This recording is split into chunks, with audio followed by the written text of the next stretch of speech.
Right, so this one now, very similar to the previous one. This time you've got a 2 in front of the x cubed, right? And different sort of equation setup, but same sort of approach now. Says the solution's between 2 and 3, so we're going to check now in the middle, right? Always check in the middle, so 2.5, right? So we're going to chuck 2.5 in there. In terms of what I type into my calculator, right, there's a 2 in front of the x, so be careful, because when you cube, you're cubing just the x, right? So I'm just going to put my x value in that bracket. There's a 2 in front to show we multiply by 2. Okay, so we'll work that out on my calculator.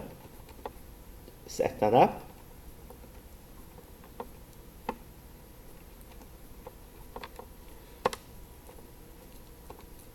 And you get 6.75. Now that is too big, isn't it? Because we wanted it equals to 0, and it was too positive a number, right? Too high. So 2.5 gives us a solution which is too big, so we need to scale it down. We need to go down. Now we go down, so we decrease, so we'll try 2.4, okay? Don't do anything silly like trying 2.2 or something like that, right? Go down in steps at a time, right? So we home in on the answer. So try 2.4. Now I don't know why I've started to write this, because there's no need to, okay? But solution is the main thing, isn't it? Okay, I've started, so I'll finish. So we'll go back on here now, press 2.4.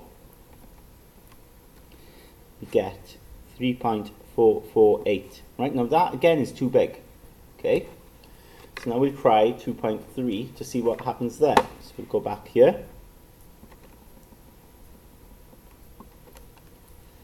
That again is too big, 0.434, but we've actually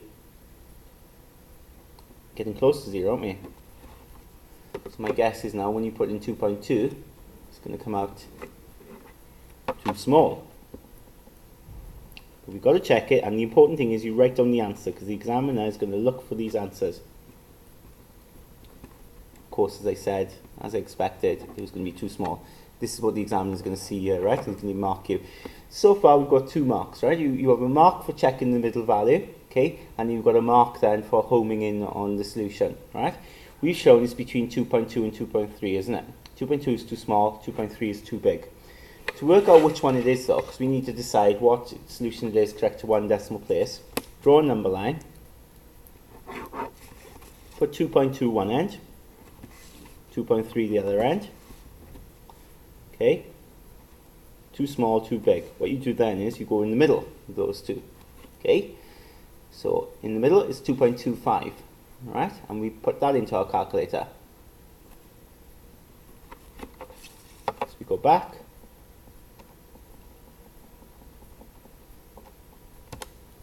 We get a negative answer out. I'm writing that right down. It's important you do write it, all the digits down, right? Because they'll mark you then properly for it. So this is too small. Now if I put that on here, halfway is too small. Now if you think about it, 2.25 is too small, then it's got to be bigger than 2.25. In other words, we need to be this side of it, right? And if we this side of it, solution is this side, it's there somewhere, we're going to be closer to 2.3, aren't we? To 1 decimal place. We say then x equals 2.3, 1 decimal place. And we finish.